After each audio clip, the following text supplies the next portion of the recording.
Welcome everyone to the Knick-Knack Review.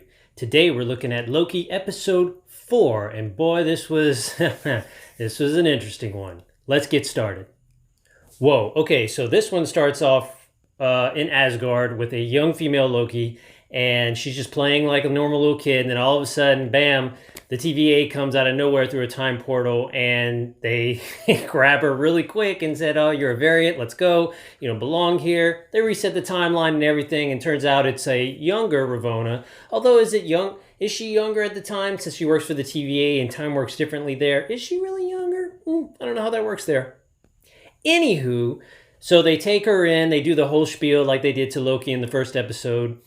She goes through all the portals or all the checkpoints and everything, and come to find out that's a young Sylvie, and you kind of see how you see how she breaks out and everything, and she manages to get one of those little time things to where they can jump through the portals, and she ends up escaping through one of the portals.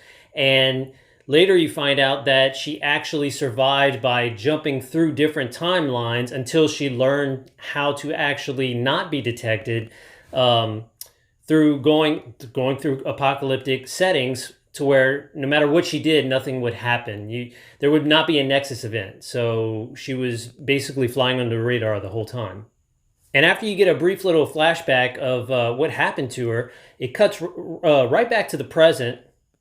And you see Ravonna, and she ends up going in an elevator, exiting out, and then all of a sudden, camera turns, and all of a sudden, the timekeepers, or you see the shadowy figures of what you consider the timekeepers, and lo and behold, they are the timekeepers. And it was kind of like a jaw-dropping moment for me, at least, because I'm like, oh wow, they're actually showing them for, number one, the first season, and two, I didn't think they would actually show them at all. I always thought they would kind of stay in the back, be kind of like a myth, keep you guessing type of thing, and I was really surprised with that, but at the same time, really, really pleased.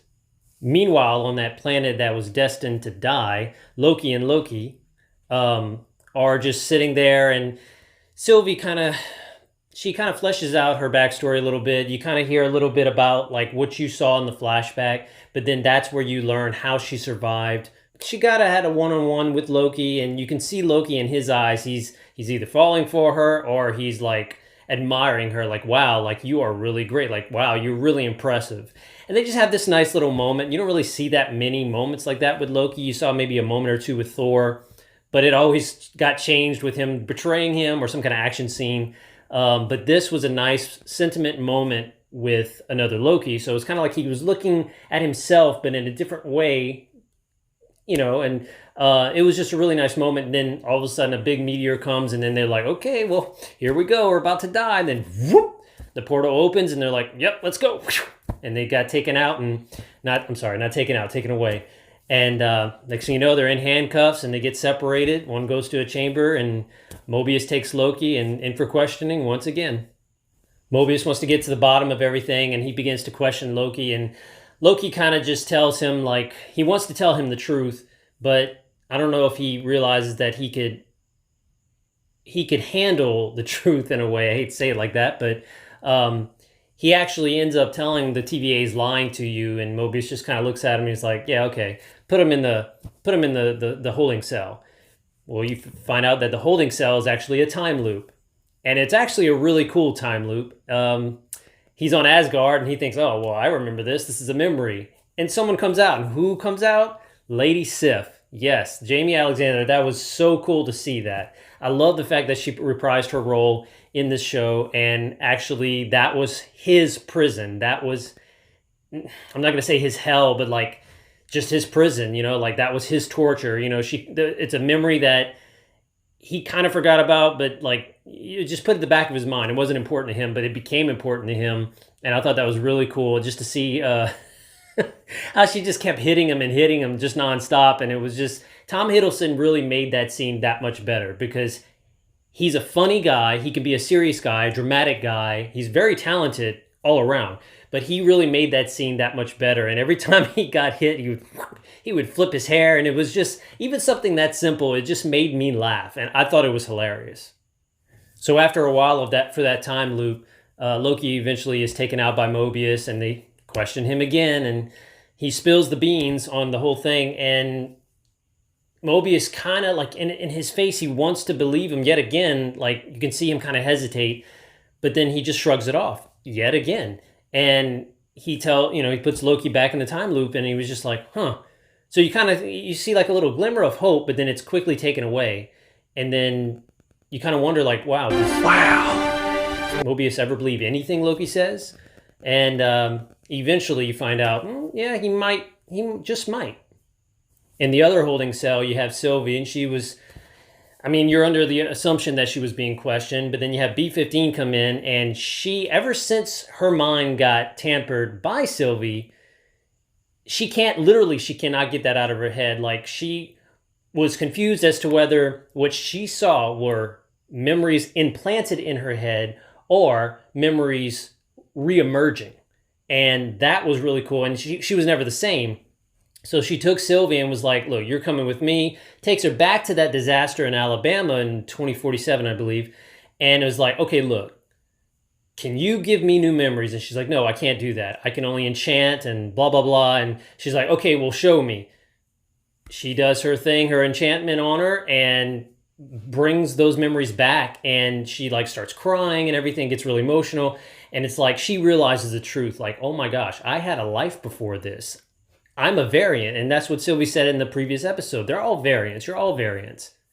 And it was a really cool scene to have that realization come to life, and it was just like, I kind of felt bad for her, because if you think about it, everybody in the TVA, if they're all the same, they all had lives. They all had previous lives like us, and they were snatched because they were variants, and they're working for the TVA, and their memories got erased, and they're all they're even worse than variants now. They're just completely controlled. They're almost robotic, and it's kind of like, oh man, you want to see them all unplugged in a way like the Matrix. You want to see them all unplugged and just set free, and what can they do, So after Mobius and Ravonna have their celebratory drink, he switches their little devices, and he goes off, and he finds out that Ravonna was present when, I forget the agent's name, but when the agent that was enchanted, you can see that she actually knew that she was getting her memories back versus memory implanted in her brain. And that was all recorded. So he got to see that, and he saw Ravonna was there. So he knows Ravonna was lying to him. So he rushes back to Loki's cell and is like, look, I believe you. Let's work as a team, blah, blah, blah, the whole spiel. And they step out of the cell, and lo and behold, Ravonna is right there waiting for him. And I was like, oh boy, here we go. And this is, okay, spoiler warning, spoiler warning, spoiler warning. You have been warned, because this is from here on out, this is where it gets really spoilery. And while all my videos are normally have a little bit of spoilers, this is the spoiler stuff you need to stay away from. So Ravonna approaches Mobius, and he's like, you know what? Like, he realizes he's caught. He's realized there's nothing he can do. And he's like, you know what? I always wanted to ride a jet ski, blah, blah, blah. And then she didn't say anything. She literally has one of the agents come and just bam, prunes him, and he just disintegrates in Tron style.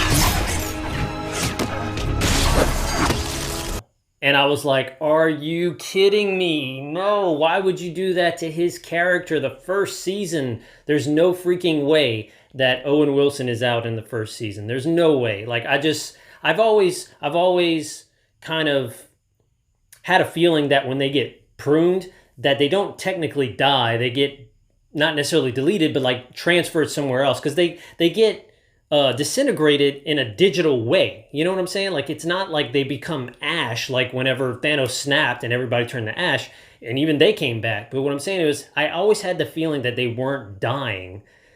And especially once he got pruned, I'm like, okay, wait a minute. You're going to tell me that he's gone already? I don't think so. After Mobius gets pruned, they take Sylvie and Loki to the elevator with Ravonna, all three of them, and they go into the elevator, just like in the beginning. They go all the way down to the basement, and they are put front and center for the timekeepers. And I'm like, oh boy, here we go. And now you get the clear visual of the timekeepers, and they look pretty comic accurate. I mean, they are CGI.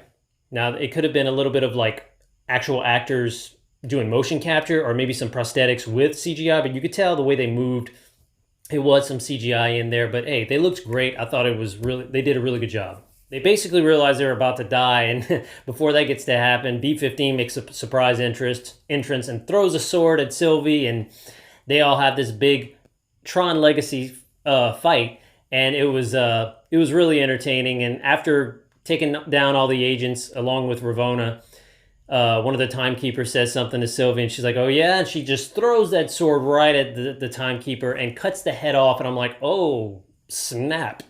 Turns out that they are a bunch of androids, and I'm like, "Oh boy, here we go. We have a little Wizard of Oz reference here." It's like, okay, who's pulling those strings? Now, I will tell you, I have my theories, and I'll tell you what I think. I personally believe that Kang the Conqueror is behind all this. The reason I believe he's behind all this is because you're talking about time, and he's all about time. He's from the future. He's a descendant, or rather, yeah, descendant of Reed Richards, and they are introducing the Fantastic Four in Marvel very soon, and I think that that would actually tie in really well. And you're going to be talking about alternate realities in Doctor Strange 2, and with this, potentially the Spider-Man No Way Home. So I really think that they're going to use the whole concept of time as a way to introduce the multiverse and alternate timelines. And it's just, I really think he's going to be the new Thanos, just not in the exact same way. That's just me. I can be completely wrong, but hey, time will tell. But wait! There's more! After the whole revelation of the timekeepers being androids, Sylvie and Loki kind of have just like a little moment, and they're like, okay, you know, what else do we do? And he comes up to her and looks like he's about to confess his love, I'm guessing, or just tell her something. And then all of a sudden, boom, his chest lights up and he gets pruned. And I'm like, what? But at the same time, I'm like, okay, so if you're going to get pruned, that pretty much confirms that you don't die when you get pruned, because you're not going to tell me you're going to kill the main guy in the first season, the 4th episode of the first season, unless you're going to have Sylvie take over as the new Loki for a long time. And then he gets wished back, or Dragon Ball Z style, or an alternate Loki comes back and takes his place. I just wasn't buying that. But wait! There's more! Make sure you stay for the end credit scene, because man, that threw me for a loop. And again, spoilers ahead, so get out if you don't want to hear them. You going? Yeah? Okay. Once Loki is gone, Sylvie grabs the little stick from B-15 and she puts it up to Ravonna and is like, okay, tell me everything. The credits roll, and at the end of the credits, you see Loki. He's alive, or a version of anyway. And he's like, oh, where is this hell? And they're like, no. And like, who are you? And like, not, it's almost kind of like we're your only hope type of thing. And the camera turns to whoever's talking, and you see an older version of Loki in the classic Marvel 616 costume that looks right out of the comic books. And then you have a kid Loki at the bottom holding a Loki alligator. And I'm not sure who the guy was on the left. He looks like Thor. A little bit. I'm not sure. The other two looked familiar. That guy did not. So I'm not sure. It'll be really interesting next episode to see what happens. But that definitely threw me for a loop. All in all, this episode was absolutely great. Considering the one before it was mostly a filler and a lot of people kind of complained about it, this one really made up for it. This easily could have been one single episode. Granted, it would have been almost 2 hours, but it definitely was worth the wait to be put through the first episode, which I didn't feel was a bad one. You got to get fleshed out characters and some, the different planet and whatnot. But as much as I liked the first one, this one really made up for it, and it was really worth the wait. It was great all around. Had a lot of tension. Some questions were finally answered, and now we got more questions, and it's like, oh my gosh, how much more can we handle? And this is only the first season. That about does it for me, guys. This was a great episode, like I said, and let me know in the comments down below, what did you think about the episode? And let me know who that guy was at the end credits. If you did actually sit through the end credits, let me know all those characters' names. I want to kind of test your knowledge. And don't forget, if you like what you've seen here, don't forget, well, you know what to do. As always, I am Clint the Knickknack, and I will see you on the next one.